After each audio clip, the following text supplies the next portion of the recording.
And here's another table. It talks about the health, environmental, and climate effects of air pollutants, differentiating between ozone and other types of particulate matter like carbon and things like that, and soot and what have you.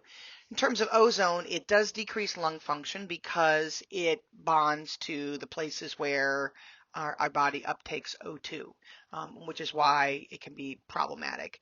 It causes coughing and shortness of breath. It aggravates asthma and all sorts of things, leading to obviously premature mortality.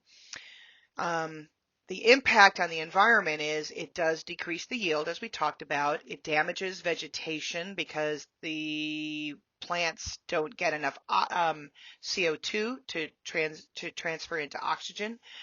Ozone damages when ozone damages the plants, that has a snowball effect with the rest of the ecosystem. So animals that normally would eat something don't have enough food. Other animals that eat other animals don't have enough food, and so it creates a problem, a snowballing problem, all the way up and down the food chain. And it contributes to global warming, as it says there.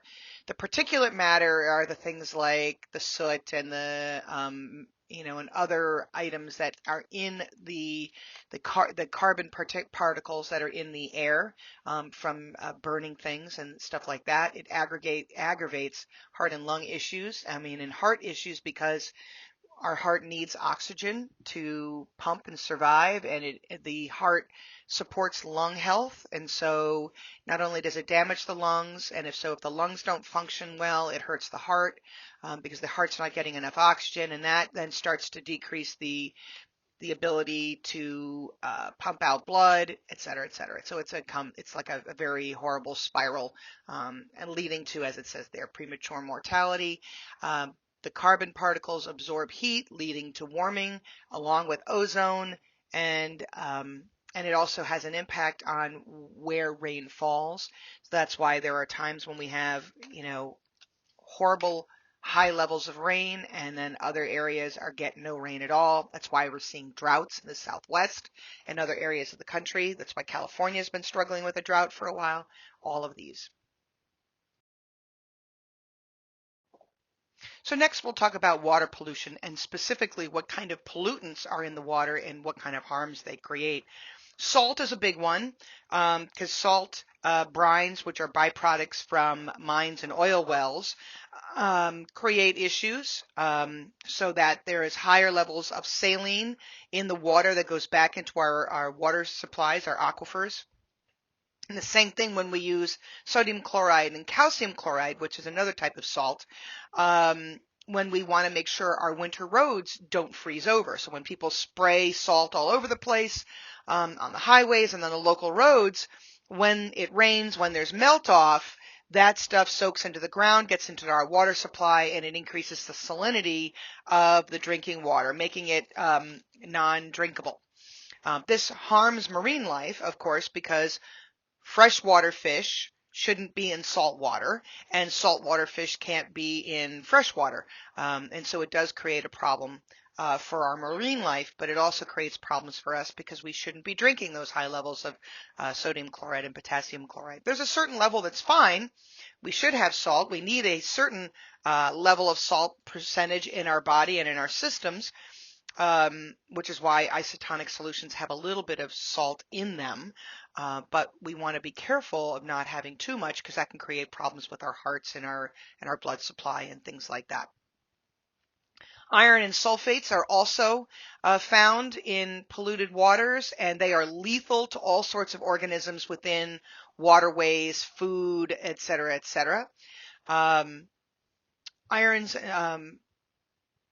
organic waste, for example, untreated human waste, needs to be managed on a regular basis because human waste can pass on diseases like E. coli and things like that.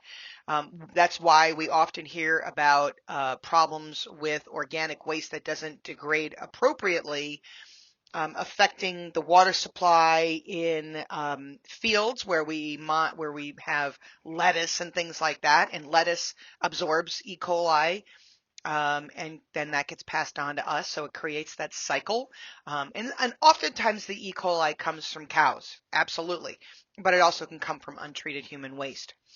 Um, and again, um, untreated human waste in the ocean depletes oxygen, and when it depletes oxygen, our marine life can't survive without it in the water. Then we've got phosphorus compounds that are found in industrial detergents and agricultural fertilizer, and all of those have an impact on water because we see things like algae blooms, red tides, things like that, because there's too much phosphorus in the water, and that algae starts to grow unchecked, and it chokes waterways and stops the flow of water, and creates an unhealthy ecosystem. And then we've got inorganic pollutants like mercury and things like that that come from light bulbs, that come from thermometers, stuff like that. Mercury leaks then into the water system, which targets fish, and because they absorb it, and the fish then start to have deformities. And also, if you eat mercury contaminated fish, it creates problems with brain damage and paralysis, and death. Mercury poisoning is a bad way to go. Not a good thing. Land pollution also includes so many of the same things, but has a different impact on the land, right? Toxic substances like acids or heavy metals and pesticides that are on the ground get into our water supply, get into our food, get into the dirt, if our vegetables grow in acids and heavy metals, it passes on through the dirt to the plants that are growing in that environment. So that's why me personally, I try to eat organic when I can, and I definitely make sure that my own personal garden has no pesticides or heavy metals and things like that in it. So I let sort of nature take care of the garden the way it needs to. Then we have issues like solid waste.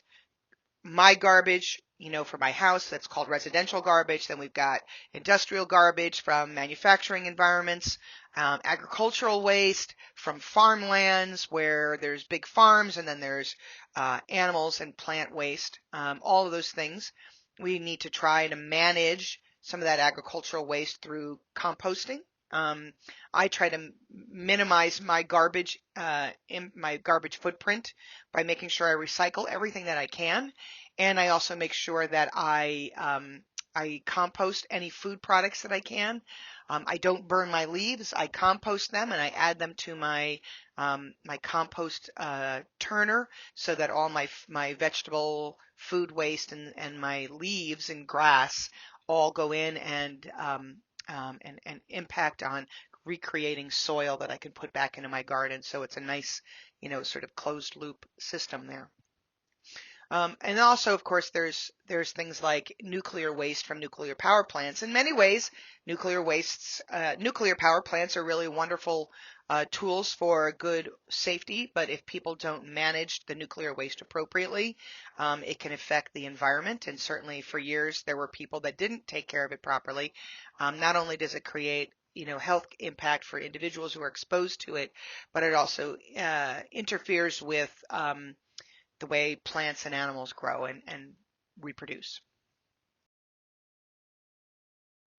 This figure, which is also found in your textbook, is comparing the aggregate emissions of the 6 most common pollutants at the bottom, which is that bottom line where it says minus 62%, compared that to the gross domestic product, the vehicle miles traveled, populations, energy consumption, and CO2 emissions, regarding that impact on, or that correlation with, air quality. And obviously, as GDP goes up, that means there's more manufacturing going on out there. So we see that going up 145%.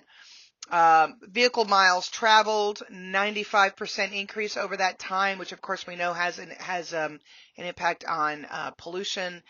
Population growth has been growing steadily, 39% over time, 39% where it is now. Energy consumption is fairly stable. It went up a little bit in the 90s, and it's remained fairly stable since. CO2 emissions also fairly steady state. in terms of its impact on air quality, but the aggregate of all the most common pollutions, which would be airborne lead, sulfur dioxide, carbon monoxide, ozone, and nitrogen oxide, have all gone down, and so that helps with um, um, it helps with um, it helps with the air quality as air quality has gone up. So that's a good thing to know. Lastly, we want to talk about the depletion of species and habitats, as well as the depletion of fossil fuels, and how both of these have an impact on pollution and resource depletion. Human activity has certainly had an impact on plant and animal species and habitats. There are some species that sort of naturally go extinct, and we understand this. But there are things where it's very clear that man has interfered. For example, many things like black rhinos who have been killed because people were poaching them for their horns and for the presumed aphrodisiac impact of rhinoceros horns. We are interfering with that species. It would be thriving otherwise, but man is interfering with that. So we have to know the difference between things that are sort of natural evolution, because those things happen. But when you track how many species die, and often it's because of man's interference, whether it's because we're interfering with the resources that they need to survive, their food sources, their water sources, their where they live, their habitat, and then also what we do to them directly by harvesting their horns or killing them for food, like whales, almost disappeared a bunch of years ago in the 80s. We really thought that we were going to lose our humpback whales, and when they became protected, we were able to get them recouped, and they have grown in leaps and bounds since. In terms of the fossil fuels, obviously, coal is not an unlimited resource. Eventually, we are going to find that coal will disappear. We'll have no more. They expect that at probably, I think, like 150-ish years, somewhere around there. We will probably deplete as much natural gas in about another 30 or 40 years. So in your lifetime, we will start to see natural gas disappearing. And then oil between 2010 and 2040, somewhere we'll start to see the peak going down, that our production of oil products and any fossil fuel products will start to disappear. Conventional extraction, of course, has really made some great strides and has disappeared. So extraction has changed in some ways with things like fracking and other new technologies, which were meant to have minimal impact on the environment. But we know that fracking can create other problems. So we trade off one impact for another, right? So we get rid of conventional methods for extraction. We try a different method of extraction, and while it has positives on the one hand, it has negatives on the other. It creates problems with earthquakes. It creates instability in the bedrock underneath the ground, and creating sinkholes and things like that. But it also has issues with water, because since water is used for fracking, it pollutes the water system as well. So again, technology can be a great thing, and it has its pros and cons for sure. There are some aspects where we use technology, it definitely can improve stuff, and other ways, like in fracking and things like that, where it creates just a different problem, not the same problem.